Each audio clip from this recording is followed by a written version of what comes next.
अहिंसा तीर्थ प्रणेता, अहिंसा तीर्थ प्रणेता, जय जय हो भारत गौरव, राष्ट्र संत प्रमुख सागर। स्वर्णिम स्वर्ण जयंती का अवसर ये महान है, मिलकर हम मनाएंगे, गुरुवर देश की शान है, प्रमुख सागर। जय हो गुरुवर, प्रमुख सागर, जय हो गुरुवर।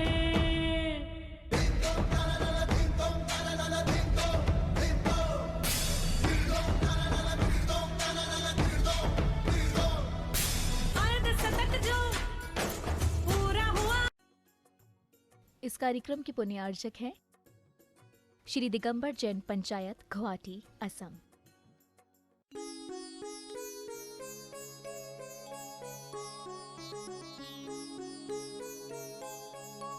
धर्म स्नेह बात्माओं, जब से मैं धुलियान से चला हूं तब से दिसपुर दिसपुर दिसपुर, मूलचंद जी हमेशा महाराज हम दिसपुर के हैं।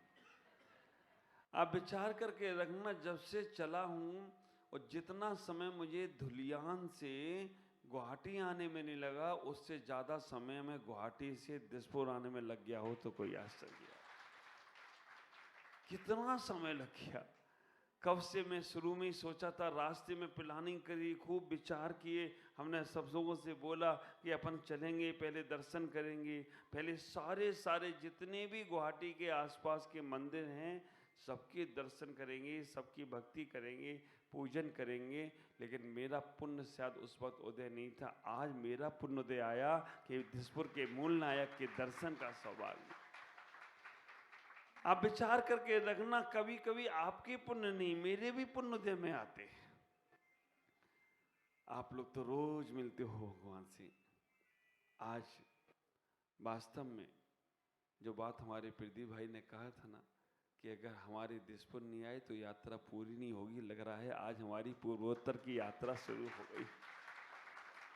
पूर्वोत्तर में हम जब यहाँ भ्रमण कर रहे हैं, हर जगह जगह और जैन समाज की जो उत्साह और आनंद देखता हूँ तो मुझे लगता है कि मैं राजस्थान, गुजरात, एमपी और यूपी में तो नहीं चला गया। इतना जैन समाज का उत्साह इस पूर्वोत्तर में, आसाम और गुवाहाटी में, और जिसको लोग मिलेच्छ खंड कहते हैं, मैं कहता हूँ एक बार आकर देखो। मिलेच्छ खंड नहीं, ये महात्माओं का क्षेत्र हो, धर्मात्माओं का क्षेत्र हो तो कोई आश्चर्य की बात। जीवन में विचार करना, सोचने का प्रयास करना, बड़े पुण्य से हमें सौभाग्य मिले। 4 प्रकार के पुण्य की व्यवस्था हमारे जिनागम में कही है। एक पुण्य कहा है पुण्यानुबंधी पुण्य, दूसरा पुण्य कहा है पुण्यानुबंधी पाप, तीसरा पुण्य की व्यवस्था बताते हुए कहते हैं कि पापानुबंधी पुण्य, और चौथी व्यवस्था बताते हैं पापानुबंधी पाप। इस चारों को आप समझने का प्रयास करना। एक चीज वो है कि जो पुण्यानुबंधी पुण्य, पुण्य से पुण्य बढ़ता जाता है, पुण्य से पुण्य बढ़ता जाता है, और इतना विशाल पुण्य उदय में होता है कि हम मन में विचार करते हैं वो काम स्वतः हो जाते हैं। पुण्यानुबंधी पुण्य। दूसरा वो पुण्य होता है कि पुण्य का तो उदय होता है लेकिन वो पुण्य का हम सदुपयोग नहीं कर पाते हैं, पाप में चले जाते हैं, पुण्यानुबंधी पाप। तीसरा वो होता है कि मेरे पुण्य का उदय तो नहीं है, पाप का उदय है, लेकिन हम अच्छी भावना भाते हैं तो पाप के उदय में भी पुण्य का अर्जन कर लेते हैं। और चौथी व्यवस्था बचाई आचार्यों ने, एक ऐसा भी व्यक्तित्व है जिसके पास पाप का उदय है लेकिन फिर भी वो पाप ही कर रहा है, पाप के उदय में पाप का ही आश्रव कर रहा है। सम्राट अकबर के दरबार में 9 रत्न थे, बीरबल भी एक उसमें थे। बीरबल के पास ये चारों प्रश्न कह दिए गए और कहा कि इन चारों के समाधान ढूंढ कर लाओ। 4 प्रश्न बीरबल को दे दिए गए, चारों का उन्होंने कहा कि इसका समाधान ढूंढ के लाओ।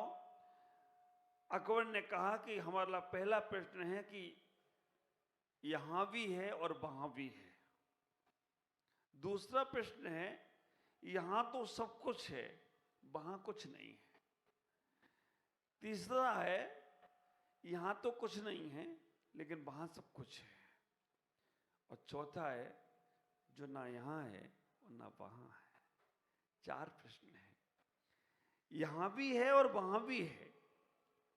यहां है लेकिन वहां नहीं है। यहां नहीं है लेकिन वहां है। और यहां भी नहीं है और वहां भी नहीं है। अब विचार करना। चारों प्रश्नों के समाधान ढूंढने के लिए बीरबल जब जाने लगे तो उन्होंने पहले प्रश्न को ढूंढा, यहां भी है और वहां भी है। एक नगर का सेठ मिला, नगर का धनपति मिला, जिसके पास बहुत अपार संपदा थी, अपार दौलत थी, और कोई भी उसके द्वार पर पहुंच जाए तो खाली नहीं जाता था। कोई भी उसके द्वार पे पहुंच जाए तो वो अपने नाम की चाबी नहीं रखता था। भाई तुम्हारा है, ले जाओ, कोई बात नहीं। वो इतना ही सौभाग्य समझता था कि आज मेरे पुण्य का उदय आया, कि आज मेरा कुछ भी एक अंश भी किसी के काम में आ रहा है। ख्याल करो, ऐसा पुण्य सौभाग्यशाली था, ऐसा अहोभागी समझता था अपने को कि हमारा शरीर किसी के काम में आ जाए, हमारा मन किसी के काम में आ जाए, हमारा धन किसी के काम में आ जाए, ये मेरा पुण्य है। और आप ख्याल करके रखना, जब भी सेवा का कार्य करो तो पछताते हुए नहीं करना। जब भी कभी कोई अच्छे कार्य करो, उत्साह पूर्वक करना, उल्लास पूर्वक करना, उदासीनता से नहीं करना। अच्छे कार्यों को, समाज के अच्छे कार्यों को, अपने जीवन के अच्छे कार्यों को उत्साह पूर्वक करना। और सांसारिक कार्य अगर कभी करना पड़े तो उदासीन पूर्वक करना। दोनों में पुण्य कमा लोगे। रास्ते में आ रहे थे, बिजू भाई बोले, महाराज देखो सब सहज, मैंने एक ही इशारा किया, मन अच्छा होता है तो सब काम अच्छे से अच्छे हो जाए तो कोई आश्चर्य की बात नहीं है। विचार करके रखना, अपना मन मत बिगड़ दे दो। गाड़ी में सबसे ज्यादा महत्वपूर्ण क्या है? लग्जरी गाड़ी है, सब कुछ उसमें अच्छा है, लेकिन अगर वो नहीं हो तो सब गड़बड़ा जाएगा। क्या? हाँ, आजकल तो स्टीयरिंग भी खत्म हो गई, और चालू हो गया। लेकिन ब्रेक, अगर गाड़ी में ब्रेक नहीं है तो विचार करके रखना, वो गाड़ी कोई बैठना पसंद नहीं करेगा। और बैठ गया और मालूम पड़ा ब्रेक फेल हो गई, तो जितनी जल्दी बैठने में नहीं लगी होगी, उससे जल्दी उतरने की इच्छा होगी। उतर जाओ बाबा, पता नहीं क्या है। ख्याल करो, भवन बहुत सुंदर है, लेकिन भवन में नींव नहीं हो तो उस भवन में बैठना कोई पसंद नहीं करता है। गाड़ी बहुत सुंदर है, लेकिन गाड़ी में ब्रेक ना हो तो गाड़ी में कोई बैठना पसंद नहीं करता है। भोजन बहुत सुंदर है, लेकिन भोजन में नमक ना हो तो भोजन मुंह के नीचे जाता नहीं है। विचार करके रखना। पत्नी बहुत सुंदर है, लेकिन हमेशा सुनाती रहती है। लोग सोचते घर से दूर ही रहो जितना रह सको। कल हमारे बिच्छू भाई तो बोलते नहीं है, लेकिन कल क्या बोले, वो एक शब्द बोले, सब बैठे थे, वृद्धि भाई भी थे, कि जितना प्रेम तुम महाराज से करते हो उतना अपनी पत्नी से करो, तुम्हारा घर स्वर्ग हो जाए तो कोई आश्चर्य की बात नहीं। विचार करना, उन्हें एक ही बोला, लेकिन ऐसा दमदार बोला कि सारा का सारा बिल्कुल परफेक्ट हो गया। ख्याल करो, बेटे बहुत अच्छे हैं, लेकिन जब देखो तब कुछ ना कुछ सुनाते रहते हैं, तो आपका मन बैराग से भर जाता है, आपके मन में बैराग उत्पन्न होता है। मैं आपसे कहना चाहता हूं, ये जीवन बहुत अच्छा है, इस जीवन में सब कुछ है, क्या नहीं है? सब लग्जरी व्यवस्थाएं हैं, सारी की सारी सुविधाएं हैं, रहने को घर मकान सब कुछ है, धन दौलत में सब कुछ तो है तुम्हारे पास। लेकिन अगर आत्म शांति नहीं है तो वो सब कुछ होते हुए भी बेकार हो तो कोई आश्चर्य की बात नहीं है। इतना ही ख्याल करके रखो, अपने जीवन में उस आत्म शांति को कैसे पाना है, अपने जीवन में उस व्यवस्थाओं को कैसे प्राप्त करना है, इतना ही सोचना। मैं कहां पे बात शुरू की थी? कौन सी कहानी से बात शुरू की थी? हाँ, हाँ हाँ, कहीं कहीं मेरी पतंग बहुत ऊंची उड़ जाती है, उसको समेटना पड़ता है, क्योंकि अभी घड़ी कहेगी टिक टिक टिक, वो टिकेगी नहीं, वो कहेगा हो गया टाइम, और शरीर भी कहेगा रुक। तो 4 लोगों को ढूंढने के लिए बोला। पहले व्यक्ति को उन्होंने कहा कि जो यहाँ भी है और वहां भी है, तो विचार करके रखना, जब कभी तुम्हें कोई सेवा का मौका मिले तो आओ भाग, सौभाग, पुण्य से समझना। मैं हमेशा कहता हूं, माता पिता बनना आसान है, माता पिता बनना आसान है, लेकिन अपने बच्चों की सही से परवरिश करना बहुत दुर्लभ है। ख्याल करो, टीचर बनना आसान है, लेकिन अपने स्टूडेंट को अच्छे से पढ़ाकर उसे अपनत्व देकर आगे बढ़ाना बहुत मुश्किल है। ख्याल करो, एडवोकेट बनना, जजेस बनना बहुत आसान है, लेकिन सही निर्णय देकर आदमी को मुक्त कर देना ये बहुत मुश्किल है। ख्याल करो, गुरु बनना आसान है, लेकिन शिष्यों की सही परवरिश करना बहुत मुश्किल होता है। और भक्त बनना, शिष्य बनना आसान हो जाता है, लेकिन गुरु का सम्मान करना बहुत दुर्लभ हो जाता है। विचार करना, जिसने अपने जीवन में गुरु का सम्मान कर लिया, जिसने अपने जीवन में गुरु को स्वीकार कर लिया, एक बात का इतना ही ख्याल करना, केवल आप गुरु को स्वीकार करते हो और गुरु को स्वीकार कर कर प्रभु तुम्हारे द्वार पर अपने आप आ जाएं तो कोई आश्चर्य की बात नहीं है।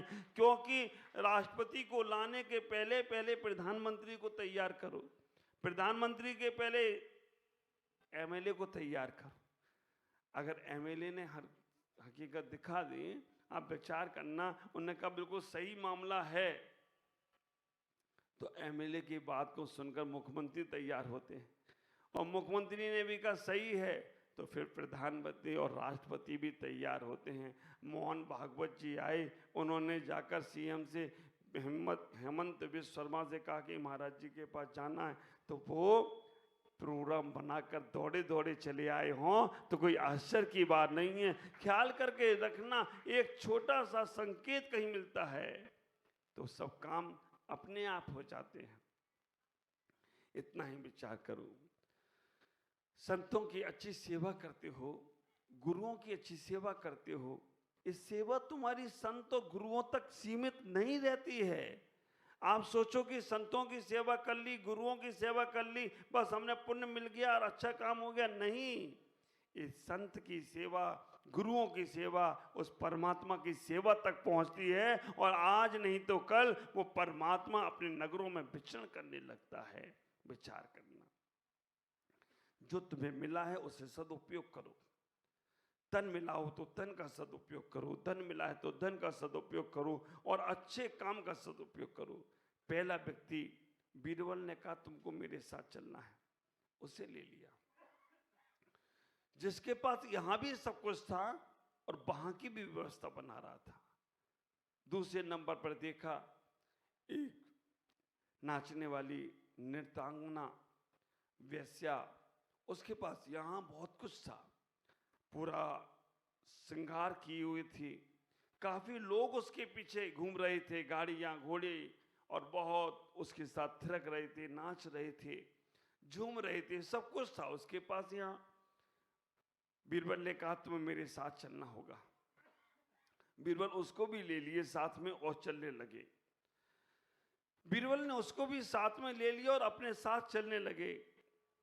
तीसरे नंबर पर जाकर देखा एक व्यक्ति बिल्कुल नग्न बैठा है, कुछ भी नहीं है उसके पास, कुछ भी तो नहीं था उसके पास। बीरबल ने कहा तुम्हें भी मेरे साथ चलना है। देखा वो दिगंबर मुनिराज थे। बीरबल ने कहा तुम्हें मेरे साथ चलना है। दिगंबर मुनिराज ने इतना ही कहा कि मैं किसी के आदेश का पालन नहीं करता हूं, मैं किसी के साथ जोर जबरदस्ती नहीं जा सकता हूं। विचार करना, दिगंबर जैन मुनि एक ऐसे संत हुआ करते हैं जिन पे राज आज्ञा का भी पालन नहीं होता है, जिन पे राज आज्ञा भी नहीं लग सकती है। अगर राज आज्ञा उनके ऊपर लगने लग जाए, उसी दिन हमारा ये धर्म, हमारा ये देश, हमारा ये विश्व नाश हो जाएगा। मालूम है आपको, वीरांगन नाम के मुनिराज होंगे पंचम काल के लास्ट। अंतिम मुनिराज होंगे वीरांगज नाम के मुनिराज। जब हर किसी पे टैक्स लग रहा होगा, हर किसी पे राज आज्ञा लग रही होगी, हर किसी को राज आज्ञा का पालन करना पड़ रहा होगा, उस वक्त कल्कि राजा होगा। और वो कल्कि राजा कहेगा, इस हमारे पूरे विश्व में, पूरे देश में हर कोई टैक्स देता है, कोई ऐसा भी व्यक्ति है जो टैक्स नहीं देता हो? तब वो कहते हाँ, केवल दिगंबर मुनिराज हैं। दिगंबर मुनिराज हैं जो कोई टैक्स नहीं देते हैं। अरे बिना टैक्स के आदमी रह कैसे रहा है? वो क्या व्यवस्था उनकी है? फिर भोजन कैसे करते हैं? व्यापार क्या करते हैं? विचार करना। मंत्री लोग राजा से कहते हैं कि वो व्यापार नहीं करते हैं, बिजनेस नहीं करते हैं, फिर उनकी भोजन की व्यवस्था कैसे बनती है? तो मंत्री कहते हैं दिगंबर मुनिराज के हाथ पर जो भोजन रख दिया जाता है, जो उन्हें भिक्षा में दे दिया जाता है, वो अपने भोजन को स्वीकार करते हैं। इतना राजा आतताई था, कल्कि राजा था। उस कल्कि राजा ने कहा कि ठीक है, वो दिगंबर मुनिराज भले ही टैक्स नहीं देते, व्यापार नहीं करते, लेकिन भोजन की व्यवस्था उनकी बन रही है तो टैक्स देना पड़ेगा। क्या टैक्स? तो जो हाथ में गिलास रखा जाए, पहला गिलास उनसे टैक्स के रूप में ले लेना। अब विचार करके रखना, जैसे ही वो कल्कि राजा का मंत्री कहता है कि टैक्स के रूप में पहला गिलास देना पड़ेगा, तभी वो राजा, तभी वो मुनिराज वो अंजलि छोड़कर बैठ जाते हैं। अंजलि छोड़कर बैठते हैं। 3 दिन बाद अग्नि का लोप होता है। 3 दिन में सब कुछ खत्म होता है। पूरी पृथ्वी तहस नहस हो जाती है, कुछ भी तो नहीं बचता है और पूरा का पूरा काल समाप्त हो जाता है। ऐसा हमारे जिनागम में आचार्यों ने कहा है। तो दिगंबर मुनि पर कोई टैक्स नहीं लगता है, किसी की जबरदस्ती नहीं होती है। दिगंबर मुनिराज किसी के अधीन नहीं होते। हाँ, लेकिन मैं कहता हूं होते हैं के अधीन होते। दिगंबर मुनिराज केवल भक्तों के अधीन होते हैं, श्रद्धाओं के अधीन होते हैं, उनकी भक्ति होती है। आप विचार करके रखना, पूर्वोत्तर की भक्ति थी तो मैं पूर्वोत्तर आ गया, गुवाहाटी आ गया, और दिसपुर वालों की भक्ति थी तो आज दिसपुर में बैठा हूं। तो कोई आश्चर्य की बात, कभी मेरे गुरुदेव जब यहाँ आए थे, मैं हमेशा सुनता रहता था गुरुदेव दिसपुर में हैं, दिसपुर में हैं। चातुर्मास भले ही उन्होंने सिद्धा पॉइंट पे किया, गुवाहाटी में किया, लेकिन दिसपुर में भी उन्होंने अधिक समय दिया। और वो समय जब मैं सुनता था तब मन में आता था कि अगर कभी पूर्वोत्तर गया तो मैं अपने पिता रूप, माँ रूप उन गुरुदेव के स्थान को जरूर देखने जाऊंगा। कहाँ वो रहे हैं, कैसे वो रहे होंगे, कैसे उन्होंने वहां पर साधना काल। गुरुदेव जब यहाँ पे आए थे, आप लोगों ने देखा, छोटे छोटे से थे या बड़े बड़े? 18 साल पहले की बात है, 16 साल पहले की बात है। ख्याल करके रखना, इतना ही विचार, इतना ही जीवन को सोचने का प्रयास करना। दिगंबर मुनिराज का आगमन हुआ। चारों मंत्रियों ने कहा, मंत्री ने कहा कि तुम्हें मेरे साथ चलना पड़ेगा, वो नहीं चले। चौथे नंबर पर जाकर देखा, चौथे नंबर पर देखा कि एक चोर है, चोरी कर रहा है। चोर है, चोरी कर रहा है, उसके पास कुछ भी नहीं है, दरिद्र भी है, भिखारी भी है, फिर भी चोरी करे जा रहा है। बीरबल ने कहा कि तुम्हें भी मेरे साथ चलना पड़ेगा।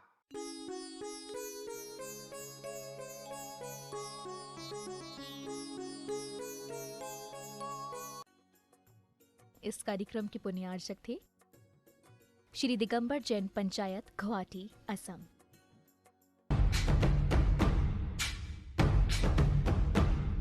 अहिंसा तीर्थ प्रणेता, अहिंसा तीर्थ प्रणेता, जय जय हो भारत गौरव, राष्ट्र संत प्रमुख सागर। स्वर्णिम स्वर्ण जयंती का अवसर ये महान है, मिलकर हम मनाएंगे, गुरुवर देश की शान है प्रमुख सागर।